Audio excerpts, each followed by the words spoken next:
एक मैं सोहर गा रही हूँ, आप लोग सरप्राइज करिएगा, बताइएगा कैसा है।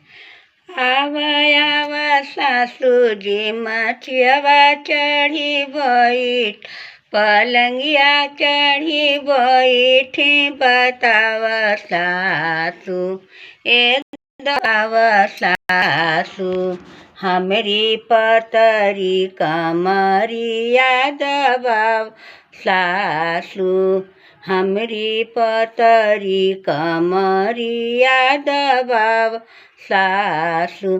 जाहि दिन ए बहुआ परदा लगवल, दरवाजावा लगवल, ताही दिनवा हमके काहे न आइला, ताही दिनवा चाय लेके गईनी रजैया तर लुकावा,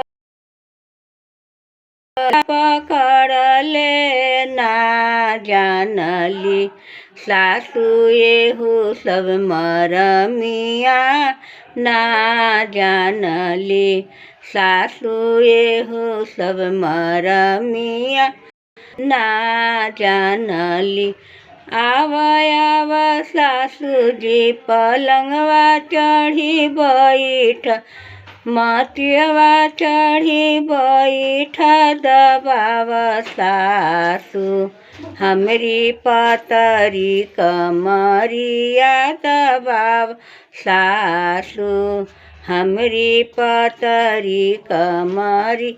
जाहि दिन ए बहुआ परदा लगवल, दरवाजावा लगवल, ताही दिनवा हमके काहे न बोलवल, ताही दिनवा हमके काहे न बोलवल।